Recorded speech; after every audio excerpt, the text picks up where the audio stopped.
தமிழக மக்கள் வந்து சேஞ்சுக்காக ஓட்டு போட்டோம் நாங்க. அது பொட்டங்கள் காதுக்கு தவறா போய் விழுந்துட்டு இருக்கு. அவர் பஸ்ல சேஞ்ச் கொடுத்துட்டாரு, ஆட்சியில இன்னும் சேஞ்ச் கொடுக்கல. ஆட்சியோட சேஞ்ச் என்னன்னு தெரிஞ்சுட்டு அந்த சேஞ்ச் கொடுங்கன்னா பஸ்ல சேஞ்ச் எல்லாம் கண்டக்டருங்களுக்கு தானா கிடைக்கும். தமிழக மக்களுக்கான சேஞ்சை கொடுங்க. அதுக்கப்புறமா உங்களை பத்தி பெருமையா இவங்களை பேச சொல்லுங்க. பஸ்ல போயிட்டாரு, பஸ் கண்ணாடி அவரே மூடிட்டாரு, பின்ன யார் வந்து மூடுவாங்க? பிரதமர் வந்தா மூடி விடுவாரு இவருக்கு பஸ் கண்ணாடியா? புரியலையே. காஸ்ட்லியஸ்ட் கேமராமேன் நாம. அப்ப யாரு? என்ன ஜேம்ஸ் கேமரோன் அந்த மாதிரி பெரிய பெரிய படங்களுக்கு கேமராமேனா வேலை செஞ்சவரோ?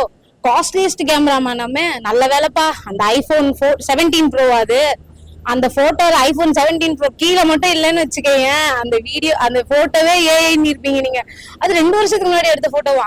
நான் என்ன நினைக்கிறேன், RR கார் இறக்கும் போது ஒரு ஊழல் பண்ணீங்கல்ல, அந்த மாதிரி ஐபோன் 17 ப்ரோலயும் ஒரு ஊழல் பண்ணிருப்பீங்களோ? ஏன்னா 17 ப்ரோ வந்து 1 வருஷம் தான் ஆகுது. ஆனா 2 வருஷத்துக்கு முன்னாடி உங்க அண்ணன் கைக்கு 17 ப்ரோ எப்படி வந்துச்சு? Can explain? அதுவும் கிடையாது. அப்புறம் மேரத்தான் ஓடி என்னத்த ஓடிக்க போறீங்க? போதை பொருள். Okay okay. அப்போ இது சாராய கடையில நீங்க விக்கிறீங்களே ஒரு டானிக், அது அப்படியே ஸ்கூல்ல கொஞ்சம் கொடுங்க. அதுதான் போதை பொருளே இல்லையா? அது ரொம்ப சத்து டானிக் தானே. எடுத்துட்டு ஸ்கூல்ல ஒரு ஆளுக்கு ஒரு ml அப்படின்னு சொல்லி கொடுங்க ப்ரோ. போதைனா வெறும் கஞ்சா, குட்கா, பான்பராக் இதெல்லாம் தானே ப்ரோ. இப்போ நீங்க தலைவா படத்துல வாங்கண்ணா வணக்கங்க நான் ஆடும் போது தெரியலையா ப்ரோ அது உங்களுக்கு போதை பொருள்னு?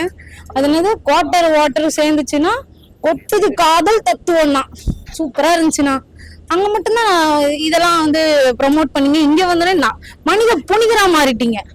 இந்த எப்படி சொல்றது, ஒரு அப்படி சொடக்கு போட்டோன்னே இப்படி ஜி பும்பான்னு நல்லவர் ஆயிட்டாருப்பா இவர், எப்படின்னே தெரியல. மேரத்தான் ஓடுனீங்கல்ல ப்ரோ, ஓடினா வந்து மது ஒழிச்சிடலாமா ப்ரோ? எங்களுக்கு புரியல. இதுக்கு முன்னாடி எல்லாருமே மேரத்தான் ஓடினாங்க. அது இல்லாம இந்த முதல்ல ஃபர்ஸ்ட் டே நீங்க ரொம்ப ஒஸ்டா. நீங்க ஃபர்ஸ்ட் எல்லாம் கிடையாது, நீங்க ரொம்ப ஒஸ்ட். எல்லாத்துலயும் நாங்க தான் ஃபர்ஸ்ட், எல்லாத்துலயும் நாங்க தான் பெஸ்ட். நீங்க தான் ரொம்ப ஒஸ்ட். இந்த ஆதவ அர்ஜுனாக்கு முதல்ல கூகுள் அது மாதிரி ஒரு இருக்கிறது, அதுல போய் தேடினா உண்மை தகவல் எல்லாம் கிடைக்குமானே தெரியல. எதுக்கு எத்தாலும் எங்க தலைவர் தான். அதாவது ஃபர்ஸ்ட் தமிழ்நாட்டுல ஆரம்பிச்சு முடிக்கும் போது இந்தியாவிலே முடிச்சிட்டாப்ல. இந்தியாவிலே முறை மேரத்தான் ஒரே சிஎம் நம்ம சிஎம் தான். எப்படின்னா இவங்க ஃபேக் நரேட்டிவ் செட் பண்றவங்க. ஏன்னா இவங்களுக்கு ஹிமாச்சல் வந்து நம்மளோட ஸ்டேட், நம்மளோட இந்தியாவில வராது. தமிழ்நாடு மட்டும்தான் இந்தியாவில இருக்கு இப்போதைக்கு ஸ்டேட். அதனால அவர் ஒருத்தர் ஓடுனது மட்டும்தான் மேரத்தான்.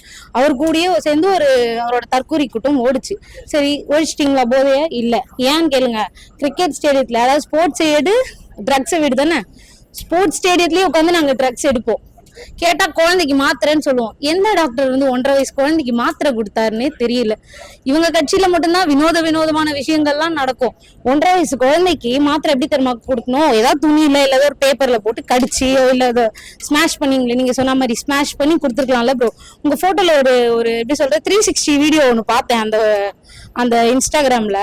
அதுல உங்க குழந்தை அப்பா எங்கப்பா காணும், குழந்தை எங்கப்பா காணும், உங்க ஒய்ஃபையும் காணும், உங்க குழந்தையும் காணும். மருந்து எப்படி அனுப்பிச்சிங்க? ட்ரோன்ல அனுப்பிச்சிங்களோ? இங்க பவுடர் பண்ணி வீட்டுக்கு அனுப்பிச்சிங்களோ? 1.5 வயசு குழந்தைக்கு உடம்பு சரியில்லைன்னா எந்த ஒரு தகப்பனுமே அந்த குழந்தைய தூக்கிட்டு இந்த மாதிரி ஸ்டேடியத்துல வந்து உட்காரணும்னு நினைக்க மாட்டான். குழந்தையதான் பாக்கணும்னு நினைப்பான். அது சரி, குழந்தைக்கு தானே மாத்திரை கொடுத்தீங்க, நீங்க நல்ல தகப்பன், நான் ஒத்துக்கிறேன். உங்க குழந்தைக்கு உடம்பு முடியல, அதனால உடனே கையில இருக்க போன் ஆயுதமா பயன்படுத்தினீங்க. அதுக்கு செதுக்கு ஊழியா வந்து உங்க ஏடிஎம் கார்டோ debit card credit card anything அதை யூஸ் பண்ணீங்க. அது பறக்காம இருக்கிறதுக்கு 500 ரூபாய் நோட்டை நீங்க யூஸ் பண்ணீங்க. பக்கத்துல இருந்த அக்கா அந்த நீங்க பவுடர் பண்ற விஷயம் யாருக்கும் தெரிஞ்சிடக்கூடாதுன்றது கேப் வச்சு மறைச்சாங்க, எல்லாம் பண்ணாங்க. ஓகே, நான் என்ன கேக்குறேன், குழந்தைக்கு பவுடர் பண்ணீங்கல்ல, அது என்ன ப்ரோ? குழந்தைக்கு உடம்பு சரியில்லை, நீங்க ஒரு நல்ல தகப்பன். அதாவது எல்லாரும் மேட்சை பார்த்து என்ஜாய் பண்ணிட்டு இருக்கும் போது நீங்க குழந்தைக்காக உழைச்சிட்டு இருந்த ஒரு மனிதர் நீங்க அங்க ஒரு ஸ்டேடியத்திலேயே. ஆனா நீங்க என்ன பண்ணிருக்கீங்க, குழந்தைக்கு உடம்பு சரியில்லைன்ற மொமெண்ட்டை தக் லைஃப் மூமெண்ட்னு போட்டிருந்தீங்களா ப்ரோ? தக் லைஃப் மூமெண்ட்னா எப்படி? ரொம்ப ஆழ்ந்த எப்படி சொல்றது, வருத்தத்தை தெரிவிக்கிற மாதிரியா? என் குழந்தை வந்து மெடிக்கல்ல முடியாம ஒரு ஸ்டேடியத்துல இத்தனை பேர் முன்னாடி அவஸ்தப்பட்டுச்சு, அதுதான் தக் லைஃப் மூமெண்டா? இதுக்கு பதில் இருக்க அமைச்சரவர்களே, நீங்க கம்முன்னு இருந்தீங்கன்னு வைங்களேன், இப்படி முட்டு கொடுத்தே பழகினானுங்கல்ல, அவனுங்களே ஏதாவது புதுசா நல்ல அழகா ஒரு பாயிண்ட் ரெடி பண்ணி கொடுத்துருப்பானுங்க. அது வீடியோ எங்க அண்ணனே கிடையாது அந்த மாதிரி எல்லாம் புதுசா முட்டு கொடுத்துருப்பானுங்க. நீங்க ஃபேமிலியா வந்து முட்டு கொடுக்குறேன்னு சொல்லி எனக்கு நானே முட்டு கொடுக்குறேன்டான்னு சொல்லி தேவையில்லாம வந்து அதான் வாலண்டியா வந்து ஒருத்தன் அடி வாங்குறான்டான்ற மாதிரி வாலண்டியா ஒருத்தன் வந்து அவனே மாட்டான்டா.